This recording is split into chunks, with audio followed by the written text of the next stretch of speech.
Hai semua, Assalamualaikum warahmatullahi wabarakatuh. Terima kasih sudah klik video ini. Apa kabarnya nih teman-teman? Semoga selalu dalam lindungan Allah Subhanahu wa Ta'ala. Amin ya Rabbal 'Alamin. Di video kali ini aku mau share lagi ya teman-teman budgeting aku.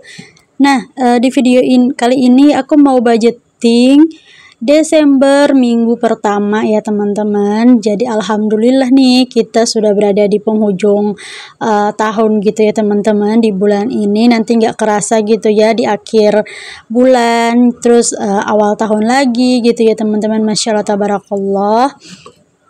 Apa aja nih teman-teman wishlist yang atau resolusi yang udah tercapai di tahun 2024 ini? Bisa sharing-sharing ya teman-teman di kolom komentar, dan apa aja sih resolusi kalian di tahun 2025. Nah, jadi budgeting aku minggu pertama ini, kita kan bulan Desember ini ada sekitar 31 hari gitu ya teman-teman. Jadi untuk mempersingkat dan biar lebih enak juga, aku mau bagi menjadi 5 minggu ya teman-teman di bulan Desember ini. Jadi di minggu pertama dari tanggal 1 sampai dengan tanggal 7 ya teman-teman, yang sekarang aku budgeting ini. Lalu di minggu keduanya nanti ada 6 hari. Terus di minggu ketiga, keempat, dan kelima itu sisanya 6 hari gitu ya teman-teman. Jadi pas ya 31 gitu, karena menurut aku kalau 8 hari atau lebih gitu bisa agak kelamaan ya teman-teman. Mungkin kayak budgetnya aja sih yang sedikit aku turunin gitu ya teman-teman, berdasarkan harinya gitu. Nah, jadi karena di minggu pertama ini awal-awal gajian ya teman-teman, jadi ada banyak kebutuhan dan juga kewajiban. Terus insya Allah ada savingnya juga nanti ya teman-teman. Aku sudah nggak budgeting bulanan ya teman-teman. Aku tetap budgeting bulanan, tapi aku tidak share ya teman-teman, biar kalian nggak bingung juga. Jadi aku mau langsung share aja untuk budgeting di minggu pertama di bulan Desember ini ya teman-teman. Jadi ini sekitar 7 hari gitu ya teman-teman, dari tanggal 1 sampai dengan tanggal 7. Nah, ini untuk video nulisnya aku percepat ya teman-teman, biar nggak kelamaan. Ini aja udah panjang banget ternyata ya durasinya. Oke, jadi yang pertama, kategori pertama itu ada grocery ya teman-teman. Di sini aku budgetkan 300.000. Sebelumnya aku budgetkan selalu 350.000 ya teman-teman satu bulan. Tapi nanti insya Allah aku bakalan budgetin lagi 50.000, entah di minggu kedua, ketiga, keempat, ataupun kelima ya teman-teman. Belum tahu, tergantung stok kebutuhan aku. Kalau misalkan aman, aku gak budgetin lagi gitu ya teman-teman. Oke, jadi lanjut di kategori selanjutnya ada belanja mingguan. Nah, karena juga ini cuma 7 hari dan stok aku di akhir bulan itu masih ada ya teman-teman. Kayak protein aku masih ada, kayak cabai dan perbawangan aku juga masih ada. Kemarin udah aku stok gitu ya teman-teman. Jadi di sini aku budgetkan 130.000 aja ya teman-teman. Insya Allah ini cukup buat beli protein tambahan lagi nanti untuk seminggu ke depan gitu ya teman-teman. Dan kenapa misalkan aku tuh nggak budgetin banyak ya, karena memang budgetnya ngepas aja aku budgetinnya ya teman-teman, karena memang kurang lebihnya pengeluaran aku ya segitu gitu ya untuk belanja mingguan. Dan karena memang aku juga bukan tidak pernah ya teman-teman, jarang untuk beli sayur, karena aku selalu dikasih gitu ya untuk bersayuran. Lanjut untuk kategori selanjutnya ada telur. Ini sama seperti biasa 15.000. Dan untuk jajan karena ada 7 hari, jadi ya udah aku budgetkan 70.000 ya teman-teman. Ini bukan untuk anak aku aja, ini bisa untuk aku juga. Kadang-kadang aku pengen juga gitu ya untuk di warung gitu beli minuman ataupun beli jajan juga ya teman-teman. Kadang-kadang gitu ya, nggak ada sih emak-emak yang nggak pengen jajan, kadang-kadang bisa jajan juga ya teman-teman sekali-sekali. Next, untuk kebutuhan anak, karena aku sekalian belanja susunya untuk 1 bulan dan beli 1 diapers untuk 1 bulan juga ya teman-teman, karena kan lagi masa toilet training teman-teman. Belum malam itu belum berani ya aku lepas gitu diapersnya, jadi masih aku pakein, takutnya aku tuh nggak kebangun ya teman-teman. jadi masih aku pakein untuk malam hari. Budgetnya ada 400.000 ya teman-teman. Biasanya itu budgetnya ada sekitar 500.000, tapi sekarang udah bisa aku mulai turunin ya teman-teman. Untuk family time 50.000 ya teman-teman, seperti biasa. Lanjut untuk kuota di sini aku budgetkan 30.000 aja ya, karena aku belum beli. Sebenarnya aku belinya pas aku dubbing ini ya teman-teman. Jadi aku tambahin budgetnya 30.000 aja ya teman-teman di minggu pertama ini. Mohon maaf ya teman-teman, jangan salpok sama suara anak aku yang lagi nyanyi-nyanyi tadi ya. Begitulah ya teman-teman, dia tuh suka nyanyi-nyanyi gitu, dan kalau nggak didengerin bisa marah-marah gitu teman-teman. Jadi aku jeda dulu untuk ngomongnya. Oke, lanjut untuk dana darurat, karena kebutuhan aku ini lumayan ya ngepas gitu, jadi aku budgetin dana daruratnya cuma 30.000 aja ya teman-teman. Nah, jadi untuk total kebutuhan living di minggu pertama bulan Desember ini sebesar 1.025.000 ya teman-teman. Lebih banyak ya teman-teman daripada minggu-minggu yang lain gitu. Nah, jadi langsung aja setelah aku tulis budgetingnya, ini aku mau langsung ke stuffing aja ya teman-teman.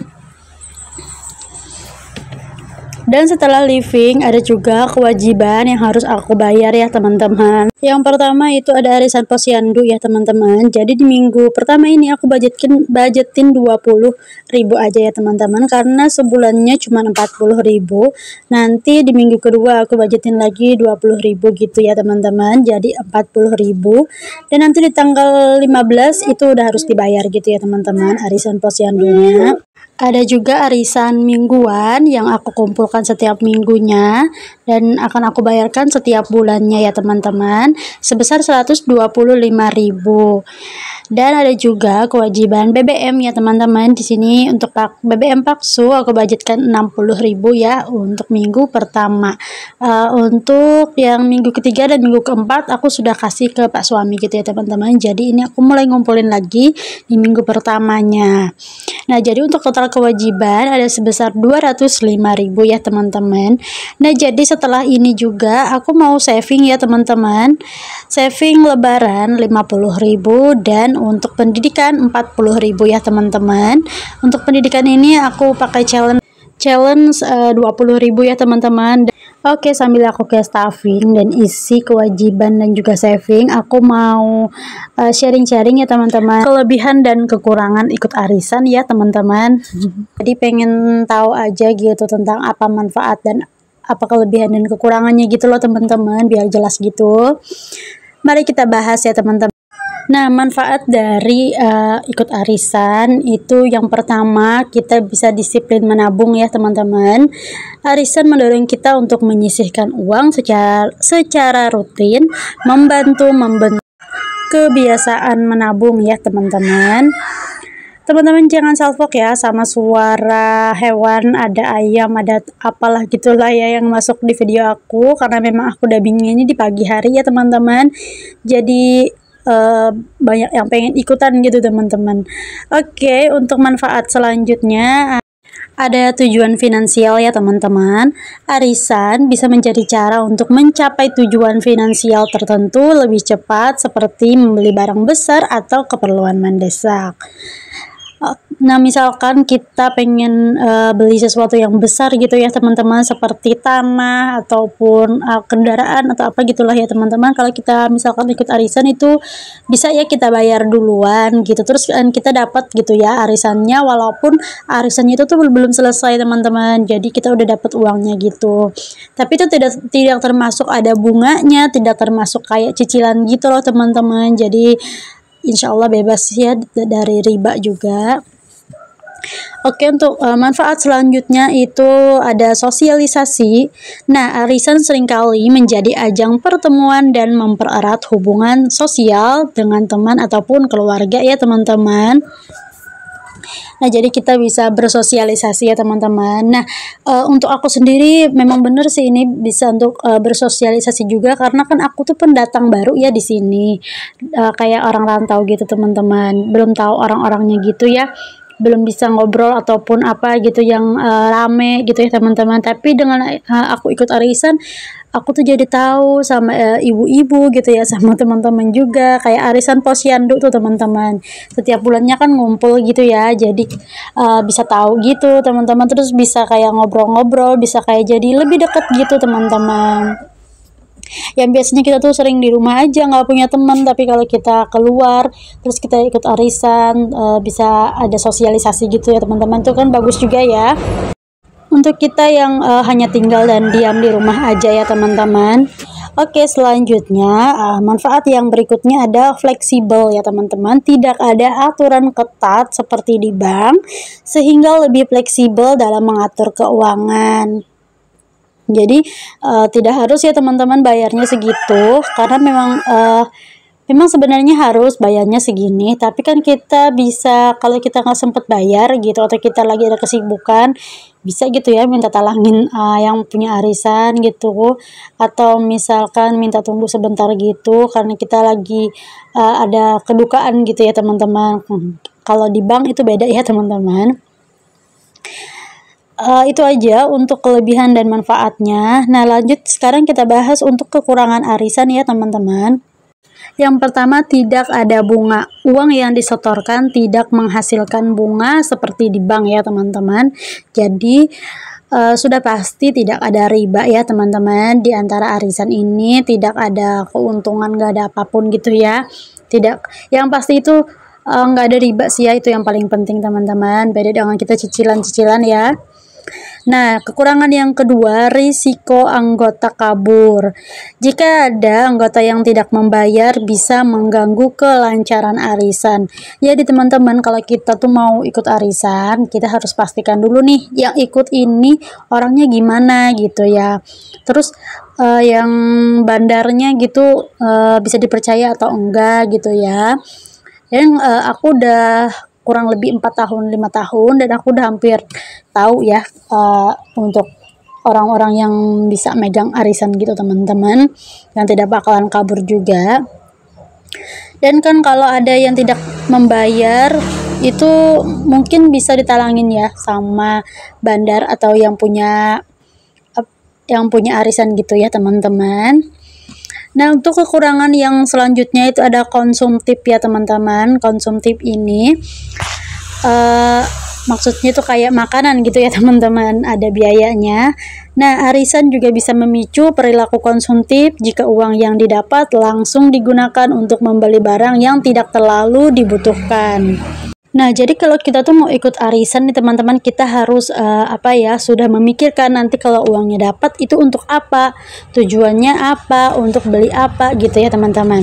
Misalkan kita belum ada tujuan, oke, kalau misalkan kita bisa nyimpannya tanpa kita pakai untuk yang lain, tapi kalau kita tidak bisa menyimpan, itu kemungkinan bakal kita kita jajanin, kita belanjain atau apa gitu ya teman-teman, yang tidak dibutuhkan gitu atau yang tidak terlalu penting. Maka nanti kita bakal menyesal gitu loh, akhirnya kita bayar arisan tapi nggak ada dapat apa-apa gitu, nggak dapat barang apapun gitu ya teman-teman, nggak ada bendanya gitu loh. Dan lanjut untuk kekurangan yang berikutnya, tidak efektif untuk investasi jangka panjang. Nah, arisan lebih cocok untuk tujuan jangka pendek, bukan sebagai investasi jangka panjang. Pilihan lebih baik jika kita mencari cara menabung yang lebih menguntungkan dan aman. Pertimbangkan untuk menabung di bank, dapatkan bunga dan lebih terjamin keamanannya. Yang kedua, yang selanjutnya investasi. Investasikan uangmu dalam instrumen investasi yang sesuai dengan profil risiko kamu, seperti reksadana atau saham ya teman-teman. Nah, kalau aku sendiri, aku kurang paham juga sih teman-teman sama yang namanya saham-saham gitu ya teman-teman. Dan memang keperluan dan juga keinginan orang itu berbeda-beda ya teman-teman. Ada yang mau nabung di bank, ada yang mau ikut arisan, atau ada yang mau menabung sendiri di rumah. Jadi sesuai dengan keinginan kita aja ya teman-teman. Nah, untuk kesimpulannya, arisan bisa menjadi pilihan yang menarik, terutama untuk tujuan jangka pendek dan untuk mempererat hubungan sosial.